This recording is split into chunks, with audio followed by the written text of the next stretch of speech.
So a few people have been commenting here and there, asking me in my remote sales community, what are some exit plans? What are some things that you can do after remote sales? Because obviously a lot of people aren't expecting to get into remote sales and, be closing deals until retirement. I mean, if that's your plan, that's, fine too. But a lot of people, they want to get in for a few years, make some good money, and then invest it somewhere else, or use it as a transitionary kind of role into a higher position, their own business, whatever it is. So I want to spend a couple of videos talking about different exit plans, different things you can utilize with your remote sales skills, remote sales experience. And obviously the main, most obvious one would be starting your own business. And actually going about that comes down to utilizing the time you have with the companies you work with to their fullest and not necessarily worrying too much about the paycheck. If your goal is, and you're coming in with this strategy, with this plan to eventually sell your own service. And when I say sell your own thing, I don't mean, hey, I'm going to close for a year and then become a sales coach. I don't mean, you're going to start a how to become a closer program, not that. More so, hey, I want to sell a service. I want to sell a product. I've worked with some people who went on to sell bunch of different services in different niches, not even high ticket services. Some of them are selling like supplements and different things like that.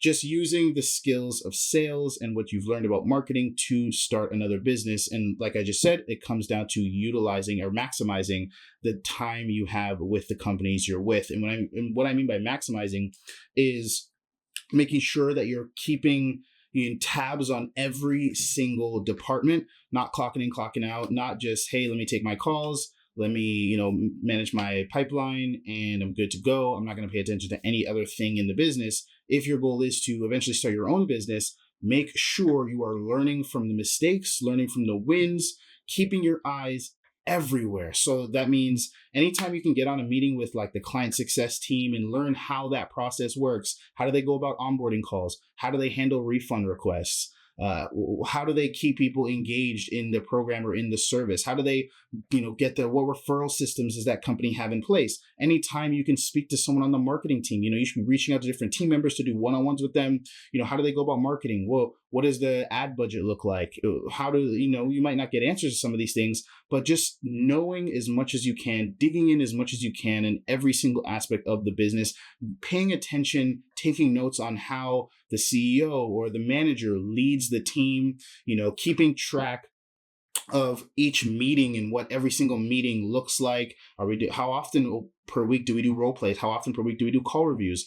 On the client success side, how often per week do they do role plays or call reviews, or how often do they go over funding? Like what do they actually do to facilitate and this, how do they actually allow this company to function? What are the key things that allow the company to see success? What are the things that allow the company to grow? What are some of the ads that made our offer take off, right? If you're a closer, make sure you're paying attention to the setting process as well. Get involved with how the appointment setters go about their day. If you're an appointment setter, obviously get involved with how the closers go about their day.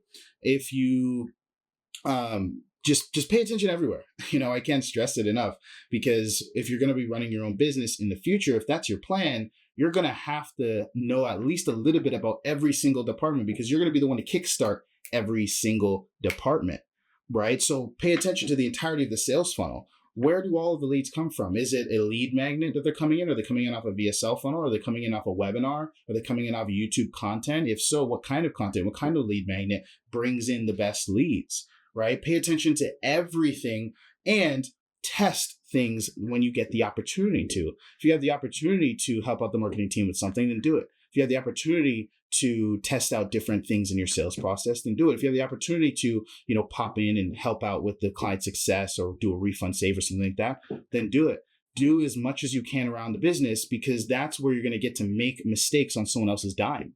If you're making mistakes on someone else's dollar, you're going to save yourself from huge financial setbacks in the future, or that could possibly happen when you're running your own business. Nothing sucks more than having to learn all of the lessons later when it's on you, when everything's on you. I've seen some of the fastest growing companies come from people that started as a sales rep at a company, then got to a sales management position, and then maybe they moved to the client success team, and then they left having a good understanding of, acquiring clients and servicing clients, left, started their own thing, and grew very, very quickly because they jumped in at a higher skill set than they would have if they had just started their own thing right away. Now, I'm not saying don't start your own thing right away. No matter what, whether you start working with a company or whether you jump into your own business right away, just know that you're going to have to learn the lessons and you're going to have to make a couple mistakes before you start to see things chugging along and doing really, really well.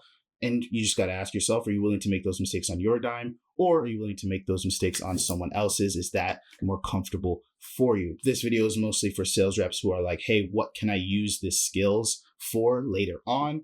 And just the obvious one is starting your own business. Because if you know how to sell, you know how to generate revenue, that is one of the hardest things for a lot of founders, right? A lot of them, they're very good at service delivery because that's why they started the business, to deliver the service. They're excited about that. They love that. They build something and they want to give it to people. And a lot of times the mistake they make is they try to offload the sales to someone else. They try to shy away from sales. They're like, oh, I'm not a sales guy. They don't want to be a sales guy. They just want their product sold, and they almost want to be detached from that process. So you coming in, kind of taking the opposite route where you're a salesperson first, you know how to sell, you know how to make money. Now, all you need to do is make sure that you have a great service to deliver. You're going to find it a lot easier to grow rapidly. Now, the mistake that some of those kind of founders run into is they start sell, and then their service sucks. They actually don't deliver a good service. So you want to make sure that you don't fall into that trap as well, that if you know how to sell and you have the skill set to deliver a product or service, and this is something I even fell into when I first started my agency, at first we didn't have too good of a service, and that's why I had to iterate it and hire help and make some changes to where now we're selling something awesome. I mean, I don't run a marketing agency anymore. But one thing I really had to focus on was, what am I selling? Because I've, experimented with offering a bunch of different things, and I've always been able to sell it. I've always been able to make money no matter what it is. But now it's like, hey, is what I'm selling a net positive? Is it a really good thing? Is it awesome? Is it something I can have conviction behind? Is it something I can get excited about delivering? And once you have those two things, if you've got the sales side down, you are ready to kill it. You are ready to rock it. And that's why you should also not shy away from cold calling, cold DMing, cold outreach as a whole. A lot of people are looking for a cushy inbound sales job where they can just show up to calls all day and that's all they have to worry about in the process. And if that's what you want, sure, if you've got the skill set to close the deals and keep the business owner happy and they keep feeding you, that's fine. But if your goal is to start your own business after, you should learn self-gen as well, because it's going to save your life in the future when you need to make sales and you need to obviously be responsible for the full cycle of the process. Again, whose dime are you learning on, right? If you're only used to people filling your calendar and you don't know how to actually go and generate leads for the calendar, then now that's something you've got to go spend time learning when you're by yourself, when you're no longer working with a company who is, supporting you, when they have the marketing and everything else that can support that process. So to end it off, it's all about utilizing as much as you can from the businesses that you work with. Keep eyes on everything, keep tabs on everything. And one option after sales is to go in with those sales skills to your own company. Like I said, there's lots of other avenues you can take. Just because you've been in sales for a while doesn't mean you have to or should start your own company.